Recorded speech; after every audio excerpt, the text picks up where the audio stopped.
D K Shivakumar and team ಬಿಜೆಪಿಗೆ ಹೋಗ್ತಾರೆ ಅಂತ ರಾಜೇಂದ್ರ ಏನು ಹೇಳಿಕೆಯನ್ನು ಕೊಟ್ಟಿದ್ರು. ಅದಕ್ಕೆ ಮಾಜಿ ಸಂಸದ ಡಿ ಕೆ ಸುರೇಶ್ ಅವರು ಪ್ರತಿಕ್ರಿಯೆಯನ್ನ ಕೊಟ್ಟಿದ್ದಾರೆ. ರಾಜೇಂದ್ರಗೆ ಅದ್ಯಾವ ಮಾಹಿತಿ ಇದೆಯೋ ನನಗಂತೂ ಗೊತ್ತಿಲ್ಲ. ರಾಜಣ್ಣ ವಿರುದ್ಧ ಪಿತೂರಿ ಮಾಡಲು ನಮಗೆ ಯಾರ ಬೆಂಬಲ ಇಲ್ಲ.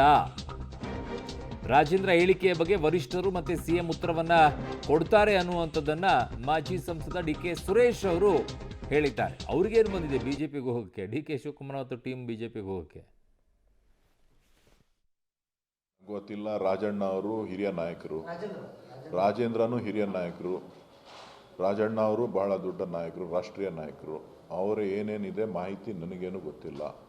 ಅವ್ರು ಏನು ಹೇಳ್ತಾರೋ ಅದಕ್ಕೆ ಉತ್ತರವನ್ನು ಕೊಡಲಿಕ್ಕೆ ಪಕ್ಷದ ವರಿಷ್ಠರು, ಮಾನ್ಯ ಮುಖ್ಯಮಂತ್ರಿಗಳು, ಪಕ್ಷದ ಅಧ್ಯಕ್ಷರು, AICC ಅಧ್ಯಕ್ಷರು, ಪ್ರಧಾನ ಕಾರ್ಯದರ್ಶಿಗಳು ಅದಕ್ಕೆ ಉತ್ತರ ಕೊಡ್ತಾರೆ. ನಾನೇನಲ್ಲ. ಪಿತೂರಿ ಮಾಡೋಕ್ಕೆ ಯಾರು ಜನನೇ ಇಲ್ಲ. ಪಿತೂರಿ ಮಾಡೋಕ್ಕೆ ಜನ ಇಲ್ಲಿದ್ದಾರೆ. ಸೆಪ್ಟೆಂಬರ್ ಕ್ರಾಂತಿ ಅಂದ್ರೆ ಸಿಎಂ ಸ್ಥಾನಕ್ಕಾಗಿ ಬಿಜೆಪಿಗೆ ಹೋಗುವುದು ತಂಡವೇ ಸೆಪ್ಟೆಂಬರ್ ಕ್ರಾಂತಿ ಕಾಂಗ್ರೆಸ್ನವರು? ಗೊತ್ತಿಲ್ಲ ರೀ. ಅವರಷ್ಟು ತಿಳುವಳಿಕೆನೂ ಇಲ್ಲ, ನಮ್ಮ ಹತ್ರ ಬೆಂಬಲನೂ ಇಲ್ಲ. ಗೊತ್ತಾಯ್ತಲ್ಲ.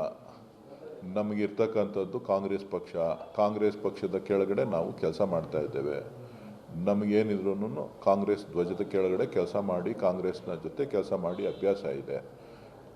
ಉಳಿದದ್ದು ಅವ್ರಿಗೆ ಬಿಟ್ಟಿದ್ದು. ಅವ್ರು ಯಾರ್ಯಾರು ಏನೇನು ಮಾತಾಡ್ತಾರೋ ಅವ್ರಿಗೆ ಏನೇನು ಇನ್ಫಾರ್ಮೇಷನ್ಸ್ ಇದೆಯೋ, ಸರ್ಕಾರದಲ್ಲಿ ಮುಖ್ಯಮಂತ್ರಿಗಳ ಹತ್ರ ಏನು ಇನ್ಫಾರ್ಮೇಷನ್ ಇದೆಯೋ ಮುಖ್ಯಮಂತ್ರಿಗಳನ್ನ ಕೇಳಿ, ಮುಖ್ಯಮಂತ್ರಿಗಳು ಉತ್ತರ ಕೊಡ್ತಾರೆ.